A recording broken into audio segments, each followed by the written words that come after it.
अस्सलाम वालेकुम। मैं हूं फैसल तारड़। बल्ला जी चल चुका है और बाजी कप्तान के हक में पलट चुकी है। एस्टैब्लिशमेंट वालों ने अब हाथ खड़े करना शुरू कर दी है। आज एक ऐसी खबर आई है जिसने सबकी नींदें उड़ाई हुई हैं कि अब होगा क्या, क्योंकि खान कंट्रोल नहीं हो रहा, बल्ले का निशान माइनस नहीं हो रहा, पीटीआई कलदम नहीं हो रही, और जो सर्वेज करवाए गए हैं, जो हाथ खड़े किए गए हैं, उस हवाले से जो चीजें सामने आ रही हैं वो बदमाशिया के लिए इंतहाई परेशान कुन हैं। दी न्यूज की जानब से एक सर्वे भी करवाया गया है और इंसार अब्बासी साहब की जानब से एक खबर भी दी गई है। सबसे पहले मैं आपके सामने वो रखता हूं, फिर साइफर केस और जो सारे बुशरा बीबी के हवाले से मामला चल रहे हैं आज उस हवाले से भी बात कर लेंगे। दी न्यूज और जियो न्यूज यानी एक ही अदारा है, जंग ग्रुप, वो ये दावा करता है आम इंतखाबात में पीटीआई पर पाबंदी जेरे गौर नहीं। यानी इलेक्शन फरवरी 2024 के अंदर जो होने जा रहा है उसमें पीटीआई पर पाबंदी जेरे गौर नहीं है, यानी पाबंदी लगाने के हवाले से कोई फैसला नहीं किया गया। अच्छा, मुर्तजा सोलंकी, ये सारी जो तहकीक है, जो रिसर्च है, वो इंसार अब्बासी साहब ने रखी है। इंसार अब्बासी को आप सब जानते हैं, किसके टाउट हैं और कहां से बोलते हैं, कहां से खबर आती है। उनका ये दावा है। वो कहते हैं वज़ीर इत्तलात मुर्तजा सोलंकी ने भी तस्दीक की है कि पीटीआई पर पाबंदी आयद करने का कोई एजेंडा है और ना ऐसा कोई मामला किसी भी मौके पर जेरे गौर आया। वो कहते हैं दिलचस्प बात यह है कि कौमी असम्बली के अंदर साबिक अपोजिशन लीडर राजा रियाज, जो अब नून लीग का हिस्सा हैं, उन्होंने अपनी सबका पेशगोई भी तब्दील कर दी है। उन्होंने जो पेशन गोई की थी ना, वो भी उन्होंने तब्दील कर दी है और वो कह रहे हैं कि पीटीआई रहेगी और ना बैलेट पेपर पर, उन्होंने पहले कहा था ना कि पीटीआई नहीं रहेगी और ना ही बैलेट पेपर पर इंतखाबी निशान बल्ला होगा। ये राजा रियाज कह चुके हैं। अब वो कहते हैं सूरत हाल तब्दील हो गई है और पीटीआई को इलेक्शन लड़ने की इजाजत दी जाएगी, लेकिन साथ ही उन्होंने वाज़ा किया कि पीटीआई को इलेक्शन में ज्यादा वोट नहीं पड़ेंगे।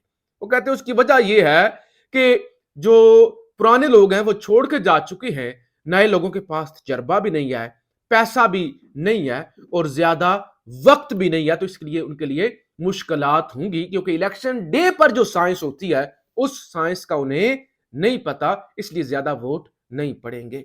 ताहम बल्ले का निशान होना ही काफी है, बल्ले का निशान होना ही काफी है और यही बड़ा सरप्राइज होगा। इंसार अब्बासी कहते हैं यही बड़ा सरप्राइज होगा कि बल्ले का निशान है। कारकुनों के पास या इलेक्शन लड़ने वालों के पास पैसे हैं नहीं है, तजर्बा है नहीं तजर्बा, बल्ले का निशान ही काफी है। और इससे पहले अंसार अब्बासी कहते हैं कि परवेज इलाही भी ये पेशन गोई कर चुके हैं कि पीटीआई को उम्मीद से ज्यादा वोट पड़ेंगे। कहते हैं इंटेलिजेंस के एक अफसर से हमने राब्ता किया है और उन्होंने हमें बताया कि पीटीआई की बड़ी मकबूलियत की बातें महज कही सुनी बातें हैं और इनका हकीकत से कोई ताल्लुक नहीं, और वो कहते हैं कि जमीनी हकायक अमूमी तासुर से बिल्कुल मुख्तलिफ है। बहरहाल जी, वो इंसार अब्बासी साहब एक सर्वे करवाते हैं और ये सर्वे पाकिस्तान के चारों सूबों में किया जाता है। ये सर्वे का रिजल्ट भी वो जारी करते हैं और वो कहते हैं कि पंजाब के अंदर जो दी न्यूज यानी जंग ग्रुप के जो सर्वे के नताइज है ना, उसके मुताबिक पीटीआई की जो मकबूलियत है वो है 41%। 41% जो वोट है वो है पीटीआई का। दूसरे नंबर पे नून लीग का है 28%, यानी एक बड़ी बर्तरी है पीटीआई के पास। और तीसरे नंबर पे वोट बैंक जो बड़ी जमात है वो है पंजाब में पीपल्स पार्टी, 4% वोट। 4% वोट जनाब पीपल्स पार्टी का है, तो ये सारे मिला भी लें तो 32% वोट बनता है जो है इस सर्वे के मुताबिक। इन एसपी यानी पीडीआई, ये पीपल्स पार्टी और नून लीग का अगर ये एक भी हो जाते हैं और पीटीआई फिर भी बहुत आगे है। सिंध के अंदर ये सबसे हैरान कुन चीज है इस सर्वे की, सबसे हैरान कुन, सिंध के अंदर वो कहते हैं पीटीआई की जो मकबूलियत है द न्यूज के मुताबिक 36%। ये मेरे लिए भी सरप्राइज कुन है। और पीपल्स पार्टी पीछे है पीटीआई से 35%। सिंध के अंदर तो बड़ी बात है। और Noon League 3%, Khyber Pakhtunkhwa KPK, PTI की है 69% मकबूलियत, यानी वोट बैंक 69%, 2/3 मेजोरिटी। अच्छा, और वहां पे नून लीग की है 12%, और पीपल्स पार्टी की है 2%, और बाकी छोटी छोटी जमातों की आधा परसेंट को 1% वोट है। अब बारी आती है बलोचिस्तान की। ये भी मेरे लिए सबसे ज्यादा सरप्राइज और हैरान कुन है। ये जो सर्वे के नताइज जो दी न्यूज ने जारी की हैं बलोचिस्तान के हवाले से, आपको पता है ना, बाऊजी को बुलाया गया, वो बाप वाले जो हैं वो शामिल करवाए गए, और वो सब कुछ करने के बावजूद पीटीआई मकबूल है। मकबूल से मुराद वोट बैंक, जो वोट जो पड़ेंगे पीटीआई को, वो है 36% बलोचिस्तान में, 18% पीपल्स पार्टी और 11%, हालांकि मियां साहब ने दौरा भी कर लिया और सब कुछ हो गया, 11% नून लीग। तो ये कितना बड़ा मार्जिन है पीटीआई के पास कि झुरलू फिरे, जो भी धांधले हूं, तजर्बाकार हूं, कैंडिडेट ना हूं, वोट बैंक बहुत ज्यादा है। लेकिन इस सर्वे के अंदर एक और बात की गई है, जो है इस खबर के अंदर, इस आर्टिकल के अंदर, जो इंसार अब्बासी साहब हैं, उन्होंने कहा कि हमने बहुत ज्यादा लोगों से पूछा कि अगर इमरान खान जेल में होते हैं, या अगर इमरान खान नायल होते हैं, या अगर इमरान खान इलेक्शन नहीं लड़ते, या अगर इमरान खान बतौर चेयरमैन पीटीआई बरकरार नहीं रह पाते, फिर भी पीटीआई को वोट करेंगे। उन्होंने कहा कि हर जो है ना तकरीबन कोई 70-80% लोगों ने कहा जी हां, इमरान खान जेल में हूं, इमरान खान नायल हूं, इमरान खान चेयरमैन पीटीआई ना भी हूं, फिर भी हम वोट पीटीआई को करेंगे। तो ये सिचुएशन है, नहीं हो रहा कंट्रोल।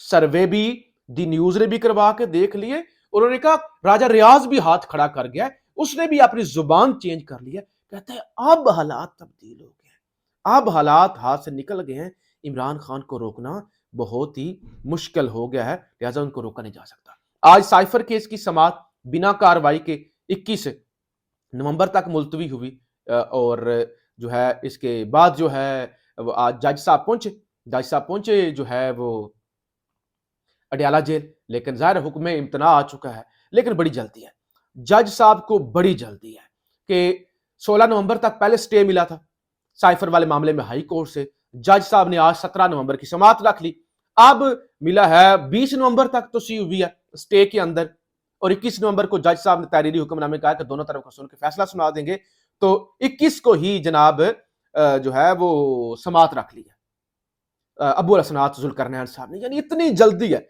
इतनी जल्दी, आज भी पहुंचे हुए थे, हुक्म इम्तना आने के बावजूद भी समाअत जारी थी, और अब जब जो है अगले ही रोज, यानी हुक्म इम्तना दोबारा 4 दिन, यानी 20 नवंबर तक तो सी है, तो 20 के बाद 21 नवंबर को दोबारा जुल्करनैन साहब ने समाअत रख ली। तो बड़ी उन्हें जल्दी है कि फौरी इसका ट्रायल किया जाए और इमरान खान को सजा सुनाई जाए। आज और अगले आने वाले दिन हैं भी बड़े हैं, 20 नवंबर अहम है, 21 नवंबर अहम है, 22 नवंबर अहम है। 20 नवंबर को इमरान खान के तोशा खाना अपील पर समाअत होनी है। 20 नवंबर को साइफर केस जेल ट्रायल से मुतल्लिक फैसला आना है, जो कि मियां गुल हसन औरंगजेब और जस्टिस समर रिफत साहिबा ने सुनाना है। 21 नवंबर को नवाज शरीफ की सजा के खिलाफ अपीलें हैं। रात को मैंने आपको बता दिया था, जराए ये कहते हैं कि 21 को मियां साहब को भी ग्रीन सिग्नल मिल जाएगा और सब कुछ उनका वो माफ हो जाएगा। और 22 नवंबर को इमरान खान के साइफर केस की सुप्रीम कोर्ट के अंदर 3 रुकनी बेंच बन चुका है, सरदार तारक साहब, याहिया अफरीदी साहब, जस्टिस आयशा मलिक साहिबा, तो उसने समाअत करनी है। तो अगले आने वाले दिन अदालतों के हवाले से बड़े अहम हैं। और फिर काजी साहब का इम्तिहान शुरू हो चुका है। कल सिंध हुकूमत ने चैलेंज किया था फौजी अदालतों का जो फैसला आया है कि उनको बहाल किया जाए, और आज वजारत दिफा ने फौजी अदालतों में सिविलियंस का ट्रायल रोकने का फैसला चैलेंज कर दिया है। काजी साहब का इम्तिहान है, वजारत दिफा भी आ गई, सिंध हुकूमत भी आ गई, वो छोटे मोटे वो जो शुहदा कॉन्फ्रेंस और शुहदा प्लेटफॉर्म जो एस्टैब्लिशमेंट के अपने टाउट है, उनसे भी एहतजाज और प्रेस कॉन्फ्रेंस करवा ली गई। अब काजी साहब का इम्तिहान है कि वो सिविलियंस का ट्रायल फौजियों के आगे, यानी सिविलियंस को, पाकिस्तानी अवाम को जर्नैलों के मुंह में फेंकते हैं, एक मगरमच्छ जैसे होता है ना, उसके मुंह में किसी को दे देना, वो फेंकते हैं या स्टैंड लेते हैं। तो ये बड़ा इम्तिहान होगा अब काजी साहब का, जबकि शेख रशीद कहते हैं नवाज शरीफ ने बोलना शुरू कर दिया है, अब मैं भी बोलूंगा और 1 जनवरी के बाद प्रेस क्लबों का दौरा भी करूंगा। और इसके अलावा खतीजा शाह के हवाले से मैंने आपको बताया था कि उनका जो आखिरी केस था उसके अंदर भी उनकी जमानत हो गई थी, तो लिहाजा अब उनको एमपीओ के कानून के तहत नजर बंद कर दिया गया है। और बुशरा बीबी की जमानत यानी ये जो वो आज वो उनको पिछली सवालनामा 12 सवाल थमाए गए थे, तो लिहाजा अब उनकी समाअत भी आज हो रही है अडियाला जेल के अंदर इमरान खान की समाअत के साथ ही। तो आज का दिन भी बड़ा अहम है, लेकिन अगले आने वाले दिन भी बड़े अहम है। लेकिन एक चीज तो हमारे सामने वाजिया हो गई, इमरान खान नाकाबिले शिकस्त हैं। अपनी राय का इजहार जरूर कीजिएगा। पाकिस्तान जिंदाबाद।